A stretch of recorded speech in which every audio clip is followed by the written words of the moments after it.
Amados amigos, amados irmãos, boa noite. Boa noite mesmo. Com saúde, paz, prosperidade e Cristo no coração. Vamos falar com Deus. Meu Deus, meu Pai, entramos à Tua presença agora, Senhor, para te suplicar uma noite de paz, de saúde, de vida, Senhor. Que todos que assistirem essa live ou não, amanheçam, para que possam assisti-la integralmente. Eu te suplico, Deus, pelas famílias enlutadas, que Tu ajudes, orientes, confortes, responda-lhes sobre todas as suas necessidades, Senhor. Eu te suplico também que ao desempregado, Senhor, conduzem ao lugar onde possam adquirir um emprego. Ao angustiado, derrama a Tua paz. Ao desesperado, que Tu estejam com eles. Ao necessitado, orientai o Senhor para conseguir suprir todas as suas necessidades. Nós te suplicamos pelos demais problemas que todos nós temos, Senhor, e que Tu ajude a cada um, segundo a Tua vontade e o merecimento. Eu te peço, em nome do Teu Filho Jesus. Amém. Amados irmãos, amados amigos, existe uma palavra na Bíblia que é muito importante que nós estejamos nos identificando com ela. Chama-se esperança. Quando eu era menino, havia uma música que dizia que a esperança é a última que morre. Cansa sempre quem corre. Eu ainda não cansei. E esta esperança, ela vem do Salmo 25, escrito por Davi. Davi é aquele servo de Deus que era pastor de ovelhas, né? Acho que os irmãos conhecem. E começa assim o Salmo 25. O Senhor, a Ti entrego a minha vida. Nós procedemos assim, entregamos nossa vida no dia em que nós nos convertemos, no dia em que aceitamos Jesus Cristo como nosso único e suficiente Salvador. E assim nós entregamos as nossas vidas e passamos a ter compromisso com Ele e Ele conosco. Ele quem? Deus na pessoa do Espírito Santo que habita entre nós. Porque quando Jesus ressuscitou, não é? E quando Ele morreu, Ele ia sendo erguido ao céu, subindo para o céu, e Ele disse, deixarei, não é, o Consolador, o Espírito Santo de Deus. E hoje, nos nossos dias, é Ele que opera em nossos corações, em nossas vidas. Portanto, confiar, não é, só em Jesus. E o versículo 2 diz assim: confio em Ti, meu Deus, não permitas que eu seja envergonhado, nem que meus inimigos se alegrem com a minha derrota. O servo de Deus dificilmente é derrotado, a não ser quando ele aceita ser vencido, ser derrotado, não é? Mas ele ora e fica esperando as respostas de Deus para a sua vitória, para que mostre a sua vitória. No versículo 4 ele diz, mostra-me o caminho certo, Senhor, ensina-me por onde devo andar.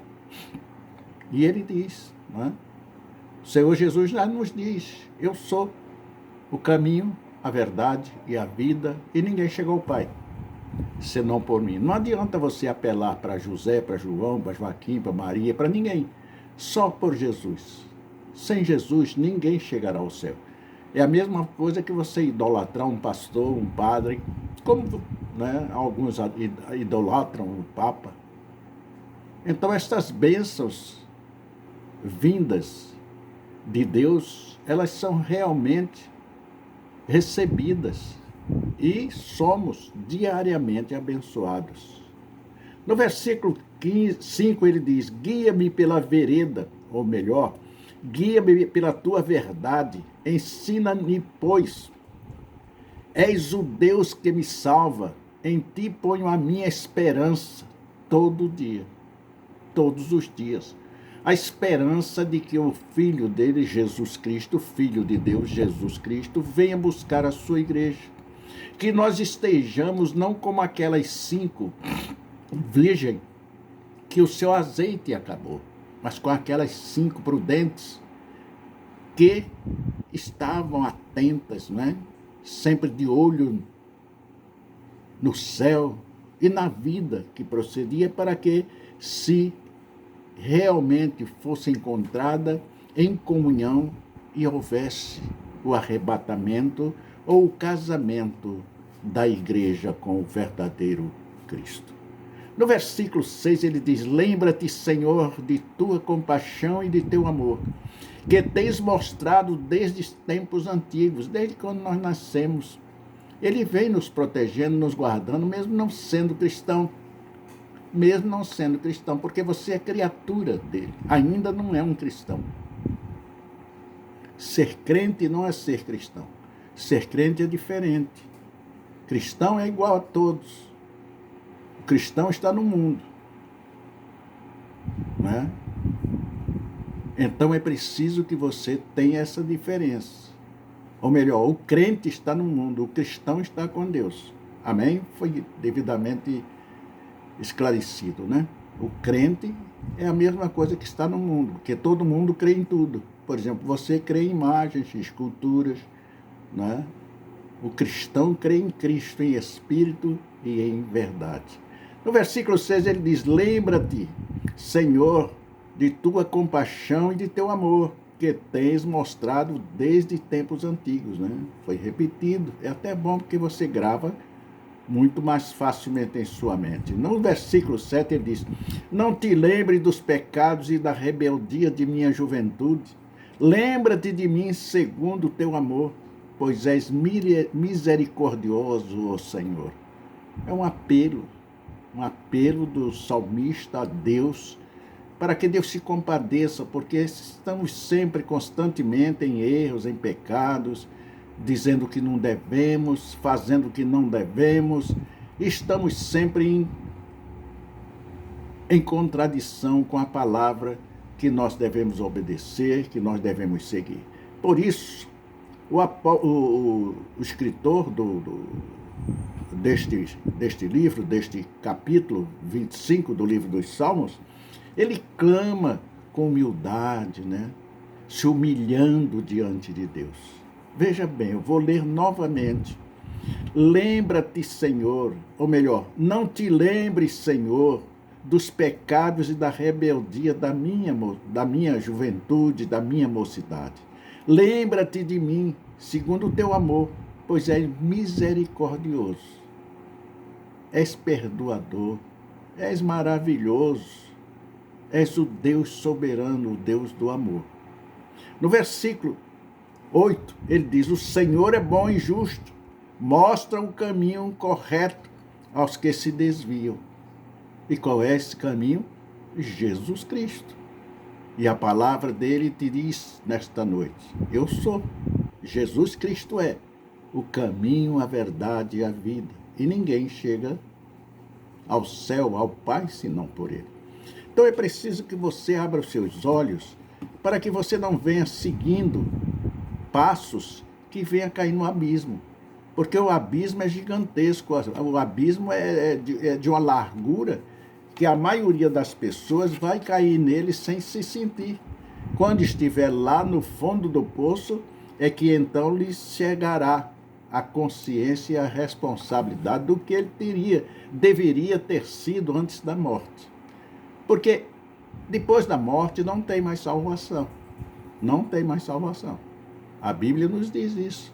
Ah, mas na grande tribulação haverá para os que estiverem vivos e não forem arrebatados. Os que já morreram, não. Os que já morreram ou estão salvos ou estão condenados. Não tem mais salvação. Entenderam? Então é preciso que você se converta em vida, para que você possa ter realmente a morada celestial. No versículo 9 ele diz: guia os humildes na justiça e ensina-lhes o seu caminho. Qual é o caminho? caminho, verdade e vida. Jesus Cristo. Não há um outro caminho. Se alguém lhe ensina um outro caminho, por A, por B, por C, por D, por Z, corre o alfabeto todinho, são caminhos que irá fazer você cair no abismo e na perdição, e não terá a salvação. No versículo 12 ele diz: quem são os que temem o Senhor? Ele lhes mostrará o caminho que devem escolher. Pela palavra. Aí já ouvi, não é? Um reverendo dizer: não leia a Bíblia, é pela palavra. É você conhecendo o caminho que vai andar, é você conhecendo o Deus que você vai adorar, é você conhecendo com sabedoria, com entendimento, com discernimento o que Ele quer de você e o que é que Ele pode lhe oferecer. Ele lhe oferece tudo, mas tem condições. Toma a tua cruz e segue-me. Esta cruz é a vida de renúncia, de luta para o vencimento do pecado. E tenhamos, através de Jesus Cristo, a vida eterna. No versículo 13, ele diz assim: viverão em prosperidade e seus filhos herdarão a terra. O Senhor, 14, o Senhor é amigo dos que temem. Ele lhes ensina sua aliança, o seu compromisso. E ele nos ensina através da palavra de Deus. Aí o camarada diz: não leia a palavra de Deus, não procure ler, porque isso é negócio para os crentes, né? Para os crentes. Mas não é não. É para todos os escolhidos do Senhor, para todos os cristãos. Não é para todos os crentes. Você está crendo numa coisa que vai lhe jogar no abismo. E depois de lá, não tem mais saída, não. É condenação. Não é? No versículo 15 ele diz: meus olhos estão sempre voltados para o Senhor, pois Ele livra os meus pés de armadilhas. Não é? Ele é luz para o nosso caminho. Tá? Ele também diz isso. Ele é luz para os nossos caminhos. Ele nos orienta em tudo. A bússola da vida é a Bíblia, é a leitura, é o ensinamento que você não está sabendo e não lhe ensinam.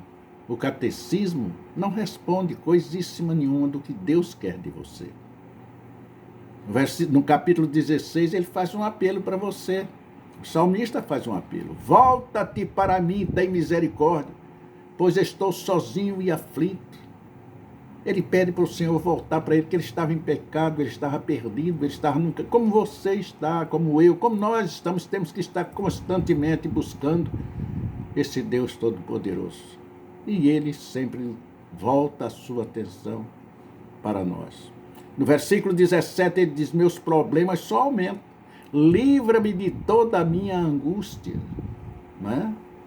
Gasta demais, bebe demais, fuma demais, tudo é demais, e aqui acontece angústia, sofrimento e dor por falta do principal, o valor, para honrar, para sanar todas as dificuldades financeiras e consequências sociais e até saudável de saúde. É preciso conhecer para no abismo não vir perecer. Atenta para a minha dor e para meu sofrimento. Perdoa todos os meus pecados, apelando. E nós temos que apelar constantemente para que Deus não se afaste de nós, para que o Espírito Santo continue nos dando apoio, nos dando sabedoria, nos dando saúde, nos dando entendimento, nos dando todos os livramentos, para que nós possamos cada dia mais testificar da sua palavra, honrando e glorificando.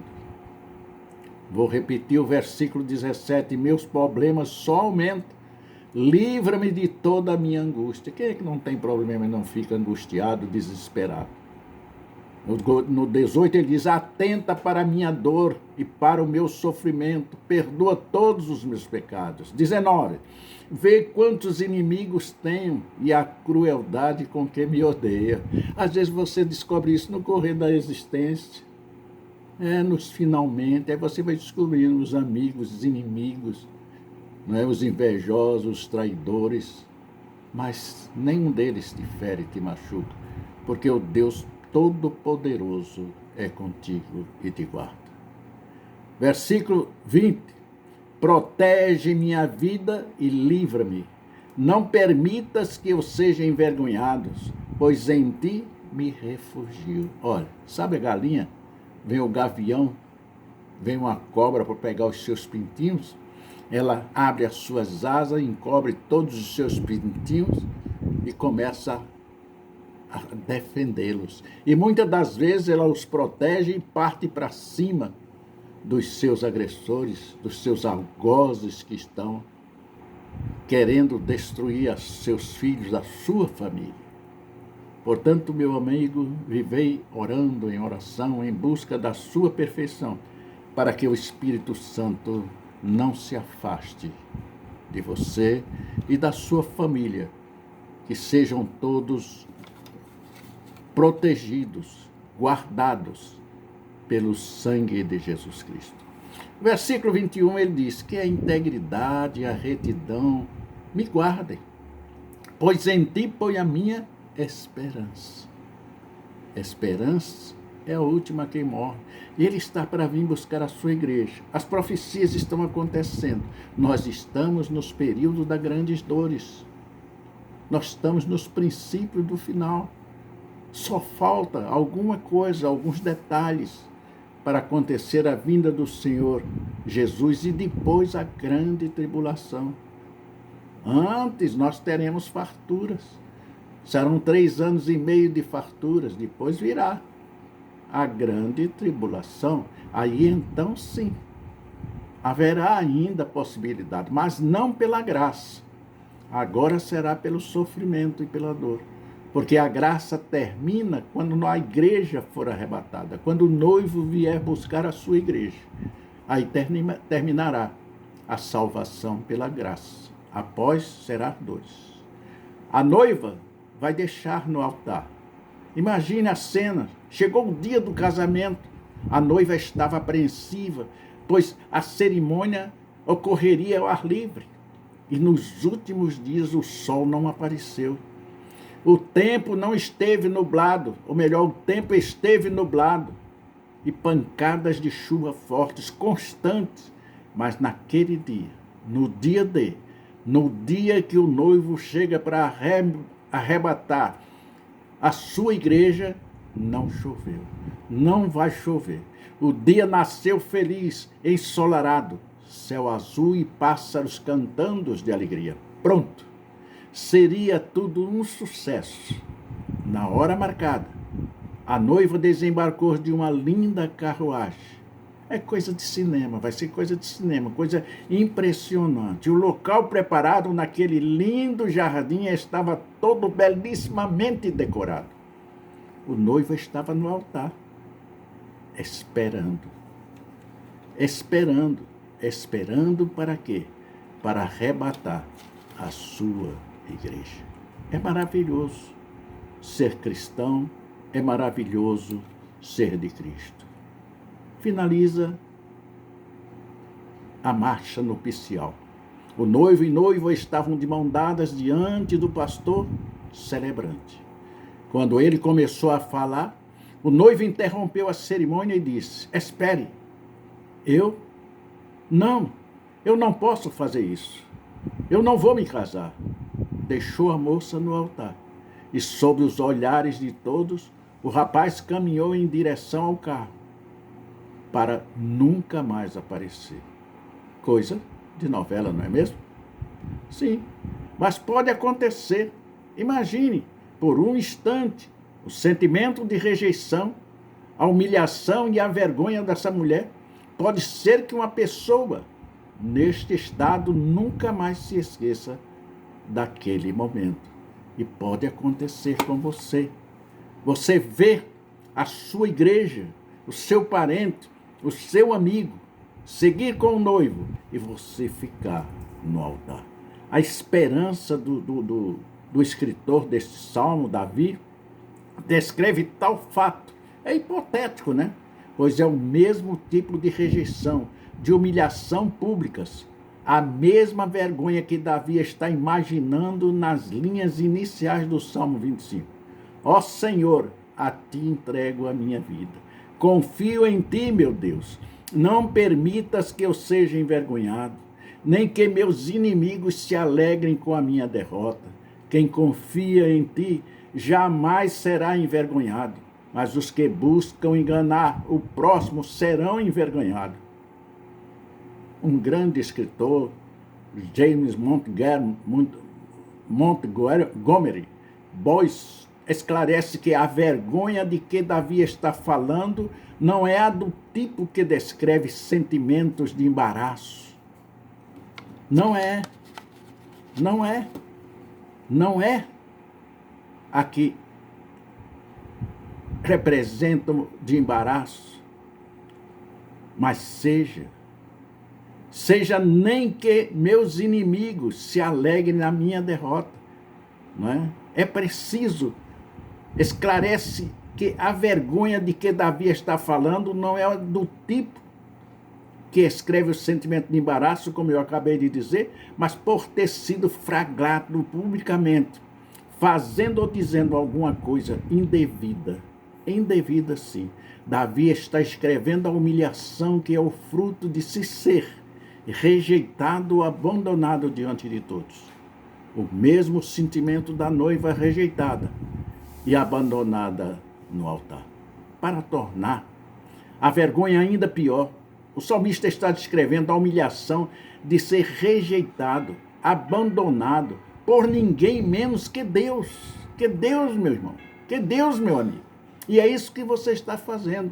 Você ouve o evangelho, você escuta, mas não ouve. Você lê, mas não entende. É preciso você abrir seus olhos, abrir seus ouvidos e procurar entender. Porque para descobrir que o Senhor deixou você no altar, isso é mais do que embaraçoso, é devastador. Davi, porém, sabe que Deus não faz esse tipo de coisa. Quem confia nele jamais será envergonhado. Salmo 25, 3. Paulo também sabia disso, tanto que ele disse assim, em Romanos 5, 5, e essa esperança não nos decepcionará, pois sabemos que Deus nos ama, uma vez que ele nos deu o Espírito Santo para nos encher o coração com seu amor.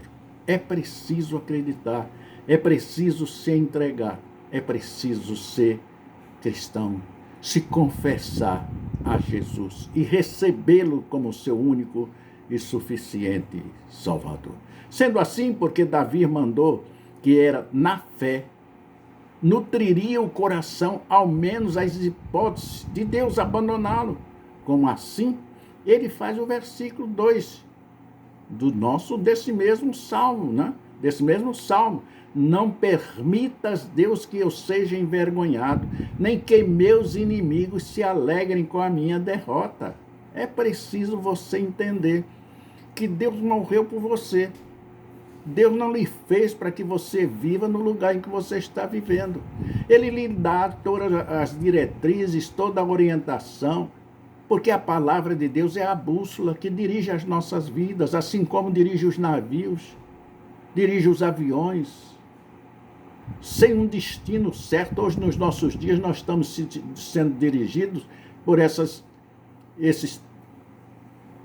que tem na internet, né? Que diz para onde você vai, mostra o caminho, diz o nome das ruas, inclusive. Então é preciso que nós entendamos que a única verdade é a palavra de Deus para se chegar ao céu. Ainda seu James M. Boyce, mais uma vez, é bastante elucidativo quando nos aponta pelo menos duas razões para Davi flertar com a hipótese de Deus e entregá-lo à vergonha. Primeiro, os seus inimigos. Segundo, as suas iniquidades. Inimigos, sim. No versículo 2 ele diz, confio em ti, meu Deus. Não permitas que eu seja envergonhado, nem que meus inimigos se alegram com a minha derrota.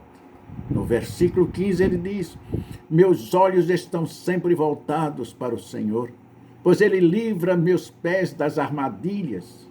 No 19 ele diz, vê quantos inimigos tenho e a crueldade com que me odeiam. Iniquidades. No versículo 7 ele nos diz, não lembre-os dos pecados da rebeldia da minha mocidade. Lembra-te de mim, segundo o teu amor, Deus de misericórdia. Ó Senhor, é um apelo, uma humilhação, uma súplica, não é? Atenta para a minha dor, no versículo 18, e para o meu sofrimento, perdoa todos os meus pecados. Os medos de Davi também são os nossos medos. Também, é a mesma coisa. Nós temos que ver o que foi escrito há 2000 anos, acontece em nossos dias. Está acontecendo aí nas igrejas, na sociedade, nas famílias, está acontecendo. Não é? No versículo 7, vamos repetindo, para que você entenda que realmente Deus lhe ama. Ele quer. Ele nos diz, não lembre dos meus pecados, da minha mocidade. No versículo 18, vamos repetir para você gravar. Atenta para a minha dor e para meu sofrimento. Perdoa todos os meus pecados. É preciso compreender, entender e seguir a Cristo. Quem confia em ti jamais será envergonhado. Deus é fiel. Ele nunca deixará seu povo no altar. Essa era a esperança de Davi. E pode ser também a nossa. Né? Mas como? A esperança em Deus não decepciona. Quem acredita, acredita. O Salmo 25 nos ensina o que significa esperar por Deus e nele confiar. Com o Salmo de ensino, o Salmo 25 é um acrítoco, com algumas variações. Cada linha começa com uma das letras do alfabeto hebraico. Para o parâmetro do hebraico bíblico, isso é claro. Se fôssemos fluentes no hebraico bíblico, como não somos, por que a preocupação com a fácil memorização desse salmo? Porque ele ensina como nós podemos estabelecer nossa confiança em Deus. Então, meu amado amigo, meu amado irmão, como Davi esperava por Deus, de maneira ele depositava a sua confiança no Senhor. De que forma? A esperança em Deus não decepciona. Espere em obediência. Espere com confiança. Davi começa com a obediência, pedindo a Deus para ensiná-lo. No Salmo 25, 4 e 5, mostra-me o caminho certo. Mostra-me o caminho certo para que a minha vida seja abençoada. Sem caminho certo, não tem bênção. Em Lucas capítulo 6, 46 e 49, ele diz, porque vocês me chamam Senhor, Senhor, se não fazem o que eu digo. Eu lhes mostrarei como é aquele que vem a mim, ouve as minhas palavras e as pratica. E as pratica ele como a pessoa que está construindo uma casa e que cava fundo e coloca os alicerces como uma rocha. Quando a água das enchentes bate ou sobe contra essa casa, ela permanece firme, pois foi bem construída. No versículo 49, mas quem ouve e não obedece é como a pessoa que constrói uma casa sobre o chão, sem alicerce. E quando a água bate nesta casa, ela cairá, deixando uma pilha de ruínas. Deus quer nos mostrar como obedecer. Note bem e preste bem atenção. Repita, assista outras vezes essa mensagem, esse estudo, para que você possa ser mais que vencedor.